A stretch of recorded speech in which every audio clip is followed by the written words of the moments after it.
Hello to all students. Last video में हमने P53 tumour receptor gene के बारे में देखा था और एक टर्म के बारे में समझा था। एपोप्टोसिस टर्म हमारे साथ बार बार इंट्रोड्यूस हुई थी। तो उस टर्म को हम समझते कि एपोप्टोसिस या प्रोग्राम सेल डेथ होता क्या है, उसको समझेंगे और कैसे होती है। तो जो ये प्रोग्राम सेल डेथ जो है, या इसे हम एपोप्टोसिस कहते हैं, ये एक एनर्जेटिक प्रोसेस है और जेनेटिकली कंट्रोल्ड प्रोसेस है। तो जब हमने देखा था कि जब ट्यूमर सप्रेसर जीन अपना फंक्शन लॉस कर देता है, तब सेल साइकिल स्टॉप हो जाती है और सेल साइकिल स्टॉप होने के बाद डीएनए को रिपेयर करने के लिए कुछ समय दिया जाता है। जब डीएनए रिपेयर हो जाता है तब तो सेल प्रोसेस आगे बढ़ जाती है, लेकिन जब डीएनए रिपेयर नहीं हो पाता या स्ट्रेस की सिचुएशन आती है सेल में, तो वो सेल क्या कर दी जाती है, उस सेल को एपोप्टोसिस करा दिया जाता है या उस सेल को डैमेज कर दिया जाता है, डिस्ट्रॉय कर दिया जाता है। तो यही प्रोसेस क्या कही जाती है, एपोप्टोसिस कही जाती है। यानी कि फुल प्रोग्राम के साथ उसको स्लोली डिग्रेड किया जाता है, धीरे धीरे। तो सबसे पहले क्या होता है, जो नॉर्मल सेल है, उस नॉर्मल सेल में अगर उसका एपोप्टोसिस कराना है तो उसका जो साइटोस्केलेटन होता है वो साइटोस्केलेटन डिग्रेड कर दिया जाता है। साइटोस्केलेटन जब डिग्रेड हो जाता है तो वो सेल कैसी हो जाएगी, श्रिंक हो जाएगी।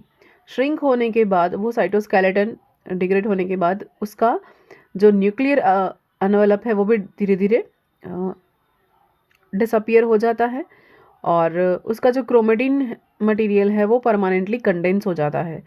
और उसके बाद सेल में ब्लीडिंग होगी। ब्लीडिंग होने के बाद वो छोटे छोटे फ्रेगमेंट्स में टूट जाएंगे और वो फ्रेगमेंट्स क्या कहे जाते हैं, वो डीएनए फ्रेगमेंट्स क्या कहे जाते हैं, एपोप्टोटिक बॉडीज कही जाती हैं, जिनको लास्ट में मैक्रोफेज द्वारा एंगल्फ कर दिया जाता है और डिस्ट्रॉय कर दिया जाता है।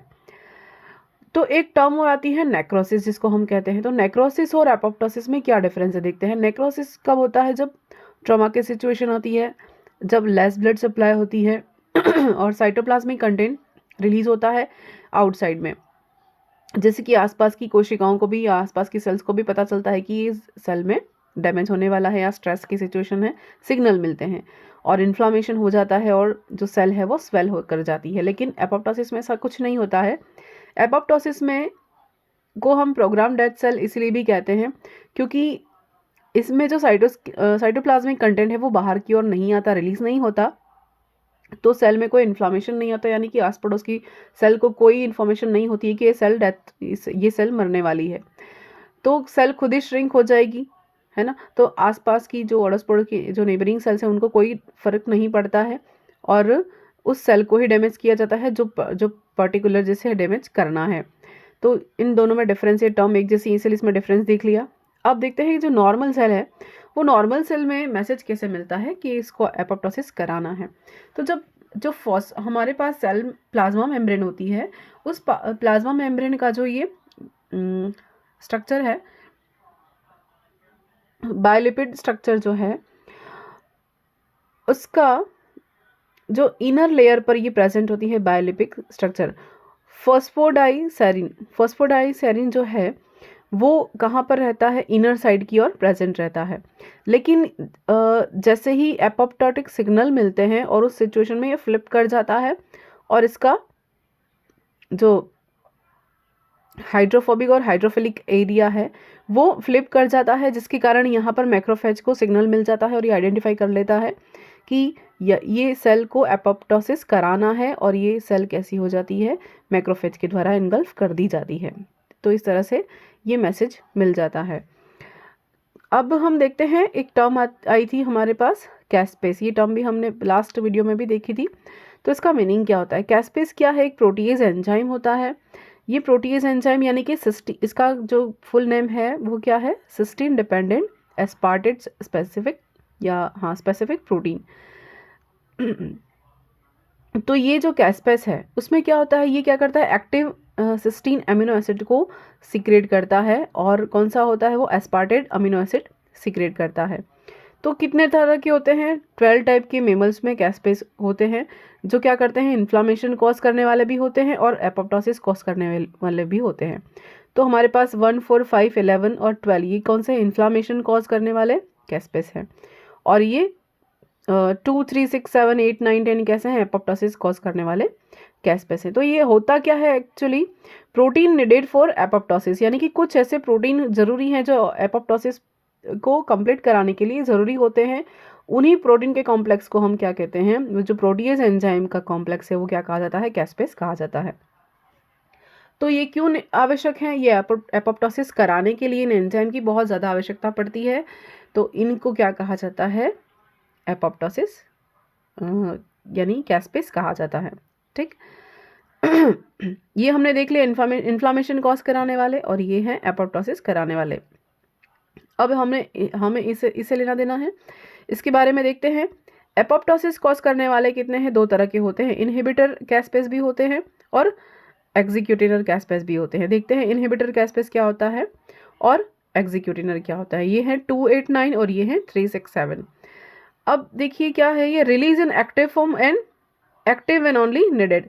अब ये हमेशा तो एक्टिव रहते नहीं है, अगर ये हमेशा एक्टिव रहेंगे तो हमारी पूरी बॉडी के सेल को ख़त्म कर देंगे। तो ये कब रिलीज होंगे, जब एपोप्टोसिस कराने के लिए सिग्नल मिलेंगे तभी एक्टिव होंगे। ठीक है, जब इस यानी कि बॉडी में जब इसकी आवश्यकता होगी, जब सिग्नल मिलेगा कि किसी सेल को डेथ करानी है। क्यों, क्योंकि उसमें डीएनए डैमेज है, इसीलिए उसको ख़त्म करना है, और उसको ख़त्म करने का जो पूरा प्रोग्राम होता है वही क्या होता है, एपोप्टोसिस कहा जाता है, जो अभी हम पढ़ रहे हैं। तो इसमें देखते हैं एपोप्टोटिक जो स्टिमुलस होते हैं वो रिलीज कराए जाते हैं। ठीक है, तो अब होता क्या है, इनहिबिटर जो प्रो कैस्पेस जो होते हैं वो इनएक्टिव फॉर्म में होते हैं, इसलिए प्रो कैस्पेस कहा है।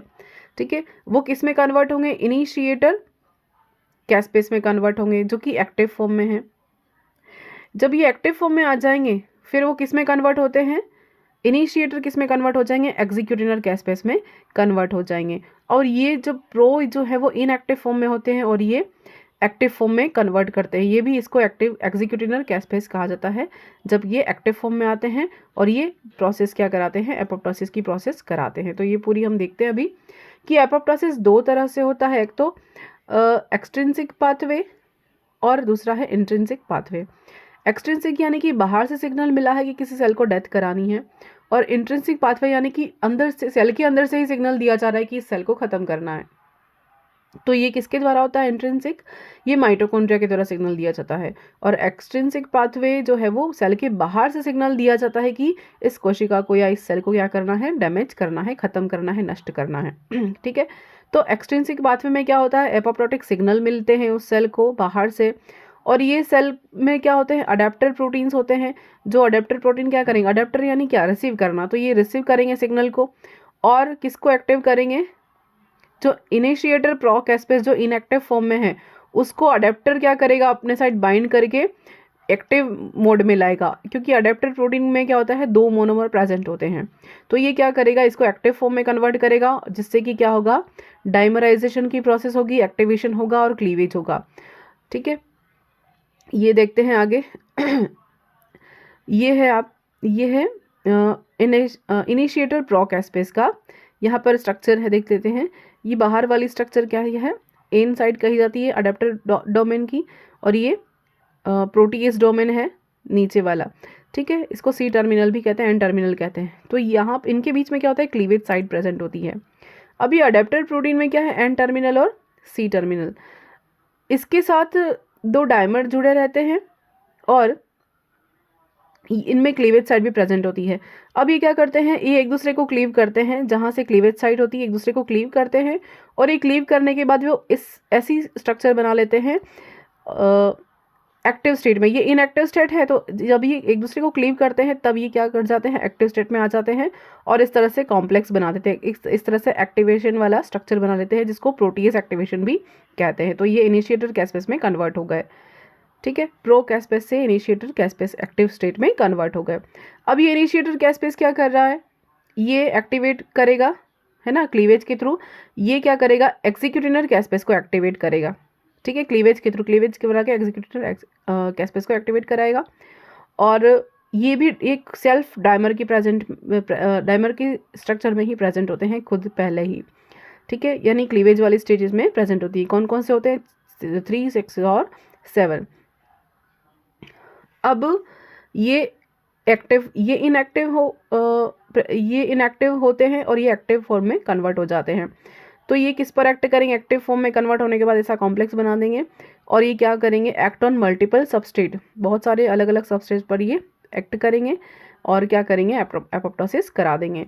यानी कि किस पर काम करेंगे, डीएनए प्रोटीन को डैमेज करेंगे, साइटोस्केलेटन को डैमेज करेंगे, न्यूक्लियर एनवेलप या लेमिना को भी ये डैमेज करेंगे, सेल एडिशन जो है उन प्रोटीन्स को भी ये डैमेज करेंगे।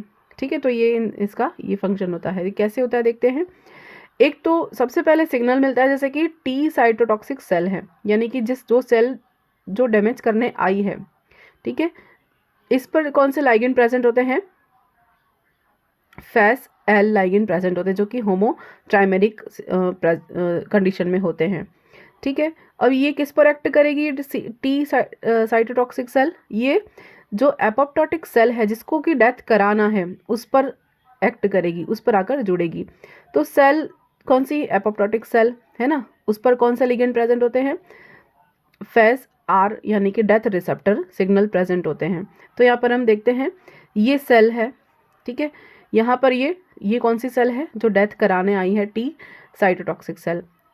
ठीक है, इस पर कौन सा ligand, face L ligand present होता है और ये वाली कौन सी सेल, ये है एपोप्टोटिक सेल है जिसको कि डेथ करानी है। तो इस पर भी कौन सा, फेस आर यानी रिसेप्टर वाला लिगेंड प्रेजेंट होता है और इसके साथ निचले सिरे पर डेथ डोमेन प्रेजेंट होते हैं।